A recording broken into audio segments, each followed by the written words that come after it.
Hello and welcome to this recording on understanding psychometric tests. It's part of a series of two. I'll explain the difference between the two in a moment, but this one is where we're going to look at some specific example questions, the answers to them, and some tips. So in terms of the how-to recording and sessions, as I say, it's part of a series to support you with online tests and assessment centres. The other recording looks at what are psychometric tests, how employers use them, how to get better at them and get in the right mindset, and what to do if you can't do well on the tests. This recording looks at some specific questions, answers, and tips on answering them. So you might be someone who wants to understand the context and understand that first before trying the tests, or you might think, I want to get more hands-on, give the tests a try, and then I'll perhaps look at the other recording. So it's up to you. They don't have to be watched in any particular order. We have an additional recording, Understanding Assessment Centres, what they are and how employers use them and how to prepare. So psychometric tests are one part of assessments. Assessment centres might also have interviews, group exercises, simulated work tasks. So that recording will look a little bit more at that. And then what we do is we pull it all together in a live online workshop. So the first three are recordings. The final one there is with a careers advisor, where you get an opportunity to ask questions, share tips with others, and practice a group exercise. So in this session, we're going to cover verbal reasoning tests, an example question. So this is where you use written information to evaluate arguments. We'll look at a question from a numerical reasoning test, which, as you've guessed it, uses numerical data to then answer statements. We'll also look at logical and spatial reasoning tests, and these use tests to assess ability to identify underlying patterns in information and predict outcomes using that information. And situational judgment tests, the ability to make judgments about appropriate responses to workplace situations. Not all recruitment will use all of these tests. It tends to be used for different purposes. There is also another type of psychometric test, the Watson-Glaser test. We won't cover it in this video because it's only used by some law firms and the bar course. Usually, very rarely that this test comes up, but if it does, you will need to practice. So what we'll do in the next slides we'll look at questions, answers, and then tips on how to do better in those types of questions. So the key thing is practice, practice, practice. We can't stress it enough, practice.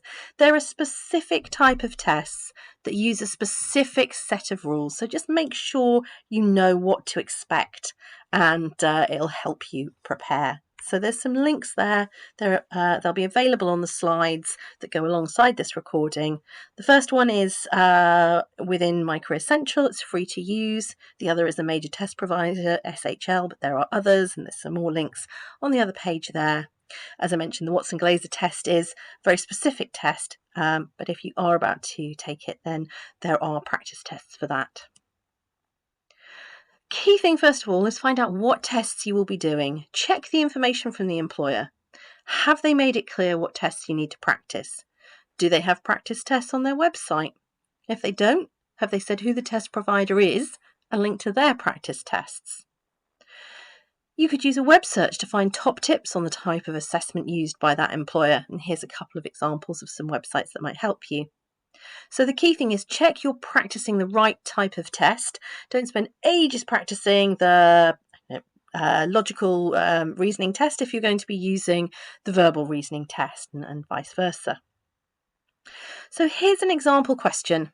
What I'm going to do is let you read it. So pause the video when I stop talking in a moment, because the next slide is going to be the answer.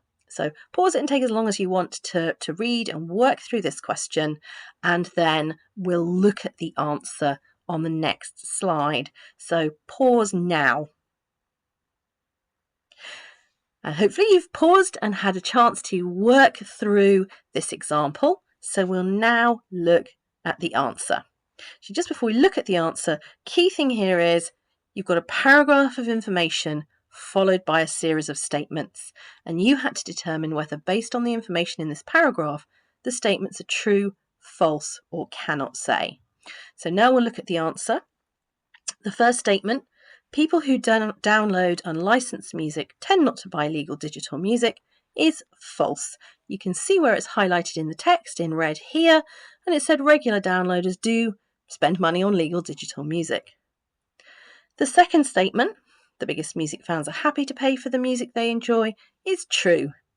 Hardcore fans are extremely enthusiastic about paid-for services. Now, sometimes you'll find that the statement doesn't have the information you require to answer it. So it's not true, it's not false, so then it would be cannot say. So don't think you have to find a true or a false answer. And you can see the link in the bottom right-hand corner here takes you to the practice test where you'll find this question. So tips on answering verbal reasoning tests. Read carefully. So you might want to read the statements first, or you might want to read the text first. Try it out and see which works best for you. Then extract the key information you need from the paragraph and reread it. You're going to be doing these tests under a lot of time pressure, so just make sure you've taken the information in properly.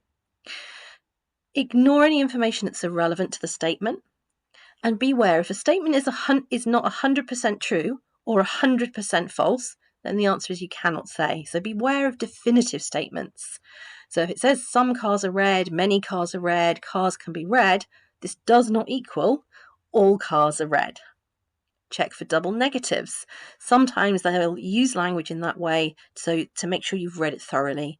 Red cars are not uncommon actually means red cars are common. So just be careful about some of those double negatives. Only use information in the text. Don't use your general knowledge. Even if you disagree with what is written in the text, you're basing your answers on that paragraph. And think if you've got any others. You might find others by reading additional information, speaking to friends who've done the tests. So now we'll move on to numerical reasoning tests. So just as in the previous one, here is a question. You're required to select which one of the multiple choice answers is correct based on the data in the graph. So as with before, pause it and answer it, and then we'll come back and the next slide will be the answer. So pause now. And if you're restarting now, hopefully you've answered the question. So we'll move on to the answers. And you can see the answer there is C. Because what you're asked to do is look at the USA and Italy. So choose those lines on the graph. And then for the combined years 2005 to 7 inclusive. And that's how you'll get to that figure. So what you might want to do is add it up accurately from the data points, or perhaps estimate it's within this ballpark, which discounts a couple of answers or more, and then decide which is the way you prefer to do it. So, top tips for numerical reasoning. Again, read the statement carefully, identify the key information, and then reread just to check you've got the right, in that case, countries and years. As I've said, you might want to calculate it exactly or work it out approximately and use a process of elimination. One thing that you can do for these tests is to brush up on your knowledge of things like percentage increases and decreases, ratios. So the level of maths is roughly equivalent to GCSE, so the exams you do at 16. If you do need a bit more help with your maths, there are some resources on the Learning Enhancement Team's Maths Help Desk. Types of information you get is usually financial types of information that you'd see in company reports or the financial press, as you saw from the previous example. So maybe practice reading them or practice some of the tests. And in the other video, we look at mindset. And one thing that we quite often have people say is, I can't do maths. And so you get your mind goes blank as soon as you look at a graph. Actually, you can do maths. You might have to sort of think about it and practice a little bit, but we can all get better with practice. As I say, there's more on mindset in the other video.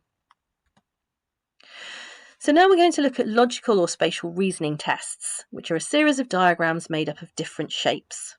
You're required to use logical reasoning to identify the rules underpinning the sequence, to identify which diagram comes next in the sequence. So, tick the correct diagram on the lower line. As before, I'll give you the opportunity to read through it, decide which it is, and pause, and then we'll come back and the next slide will be the answer. So pause now. And hopefully you've answered the question now, so we will look at the answer. So the answer is C. And just to explain the colour coding there, what you've basically got is 3 sets of rules. The one circled in green, the one circled in red, the one circled in blue. So if we look at the pattern, actually we'll start with the red one first because it's here on the left. So the arrow is on the left, is on the top, is on the right, is on the bottom, is on the left. So the next one in that sequence would have an arrow at the top, which gives you 3 options. So if we look at the green rule, triangle, circle, square, triangle, circle, square. So we need an arrow at the top and a square, which potentially means E or C. So if we look again, there's another piece of information in the sequence. There's a horizontal line. So it's line, no line, line, no line, line, no line. So you can see C has no line, whereas E has a line. So C is correct. So top tips. Work from left to right across the sequence. So here this is 1, 2, 3, 4, 5. So the next one you're looking for is in the next position here. So that's left to right across the sequence. Look for the patterns and identify the rules as we just did. After you've selected your answer, check you haven't missed one of the rules. So as we said, E had 2 of the rules but not the third. So to practice, you might want to practice logical games and puzzles. You would only tend to come across this test in a role that requires you to see those types of patterns. So I've used those tests when recruiting computer programmers, for instance. It's used in engineering and things like that. So it won't necessarily come up in all types of recruitment because you're looking at people who've got an aptitude for that type of processing. If you do have to do this test, don't automatically think, I can't do it. Same as with the maths question, practice. We can all get better at practice. And if you've come across any other tips, then try putting those into practice too. So the final one is slightly different, situational judgment tests. Actually, when you're doing the practice test that we just looked at, those 3 that we looked at previously, check how long you have to do a whole test. So once you've had a few examples of practicing questions, do a whole test and then you'll see how time pressured it is. And we talk a little bit about that in the other video about how to get that balance between being quick and accurate. So this is a situational judgment test. It will provide you with a work-related scenario with some different courses of action. Depending on the test, you might be required to choose the best course of action. You might be asked to rank the courses of action from best to worst. Or you might be required to indicate the best course of action and the worst course of action. So do read the instructions carefully, they might vary slightly. There may not be strict right or wrong answers. So some of it might be around technical competence, but a lot of it is actually around your behaviour, your general approach, and to see whether that aligns with the culture and the expectations of the role in that company. And we'll look at that a little bit more in the tips section. So before we go any further, we'll look at an example. So here is a question. You can see the paragraph is on the left-hand side, and then the options to choose from are here on the right-hand side. And for this, you are required to select which option is best and which option is worst. So I'll let you have a read through it. We'll go on to the next slide in a moment, which will be the answer. So if you want to work through it, pause now. Okay, so hopefully you've paused it, you've had a read through the questions and answered them. So now we're going to move on to the answer slide. So what you can see here is, in this case, the best option was option A. So in this way, you're not imposing your demand onto others unless absolutely necessary, so you're not disrupting their work. And this course of action avoids that. It also demonstrates initiative in response to an urgent matter, involves a precise plan to better understand the issue, therefore is the best course of action. Option C is the worst course of action because it's really time-consuming to go through that, and the issue is urgent. So you can see why those 2 have been selected as best and worst. Some top tips on answering these tests is consider these factors, weigh them up. There's not always a perfect answer, so they want to see how you would tend to respond. So think about, in the case that we just looked at, the time that the course of action will take versus the results. So if you're having to get people to check multiple things and it's going to take them hours and hours and hours, but actually it's going to give you very little return, it's not going to solve the problem, or it's going to have minimal impact, then you would weigh it up. It might be that it gives you a really thorough result, but actually the cost and benefit don't balance. One outweighs the other.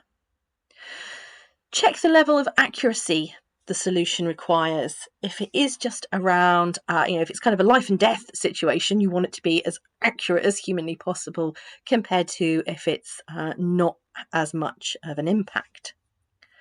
Think about emotional intelligence. If you're not sure what that is, click on the link and have a read. But it might be that logically this is the best course of action, but is it likely to cause discontent within the team? Is it likely to cause somebody to react quite badly? And then perhaps weigh that up.